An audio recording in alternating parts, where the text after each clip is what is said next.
We expect to see continued investment in loyalty programs in the upcoming years. And a big part of that is because I think there is a recognition across industries and certainly within organizations that the power that loyalty can unlock for their business only continues to grow. The way that it can drive true enterprise value is really quite infinite. And so I think we're seeing loyalty organizations within their larger companies really help make the case about the customer value that can be unlocked, the growth potential. And so I think we're going to see a lot of investment in the technology that really helps to create more of that customer value, whether it's continued investment in CDPs, which we know have been going on for quite a while now, but also investment in unlocking that partner landscape, really making sure that the technology that's underpinning the program helps to make the program dynamic, flexible, able to be evolved on an ongoing basis. Those are the things that I think we're going to see companies invest in this year to make sure that their programs are keeping pace in the market. Unfortunately, I think loyalty budgets do risk being decreased in 2024 in the same way that they were in 2023. One of the challenges that loyalty professionals have is a lot of them are not doing a good job of demonstrating the return on investment to their businesses.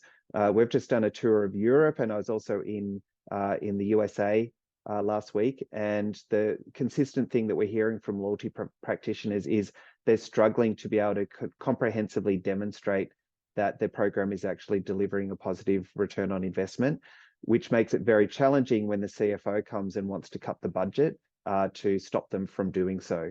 So a big focus for the industry, I think, on learning how to better demonstrate that the programs are doing what they say that they're doing. In terms of technology, definitely artificial intelligence will dominate the development of technological advances in 2024. My expectation is that the expenditure on loyalty programs will increase in the coming year for multiple reasons, where the biggest reason is that we see all customers, all brands are investing big in further digitalization of their products and services and the interaction they have with their customers. And to do that, I believe that loyalty programs play a pivotal role. And to really be successful in this digital transformation, investing more and more into your loyalty program should be a key enabler in reaching that objective. I think that budgets for loyalty programs will increase in the coming year. But more fundamentally, I think that there will be a continued shift by a growing number of companies from viewing loyalty programs as a cost center to viewing them as and expecting them to be a profit center. As you know, in some industries, in some businesses, those having co-brand cards being the primary example, loyalty programs have been a profitable vehicle for decades now. A substantially profitable vehicle in some industries. I think that beyond the co-brand card mainstay, loyalty programs are now becoming central to a number of other value creating enterprises of the organization. To take a immediate example, retail media networks. Look at the growth of retail media networks today. Typically, the loyalty program is fundamental to, core to, the creation of a retail media network. And so I think that in addition to the question of, will there be greater or lesser investment in loyalty programs, I think the answer is greater, but also a greater shift to viewing loyalty programs as a profit generating vehicle for the enterprise. And I'll just close by saying, when during the pandemic, certain airlines needed to use their loyalty programs to collateralize funding, capitalization, that for the first time in many cases made public how profitable these loyalty programs are. That has not gone unnoticed. by the CFOs and others at other businesses, particularly in retail, for example. And so I think you see a much, I know because I mean, I get the calls, a much greater focus on how do we convert our loyalty program into a profit generating enterprise for the business. Budgets is an interesting one because they're very personal, right? Or personal to a business, very, very specific to a business. So I think that's hard to say. And I think that will really depend on the success of the loyalty program, redefining its KPIs and what value it drives to the business. And that's all types of value, whether that's direct, indirect, soft or hard metrics. So it's hard to really say.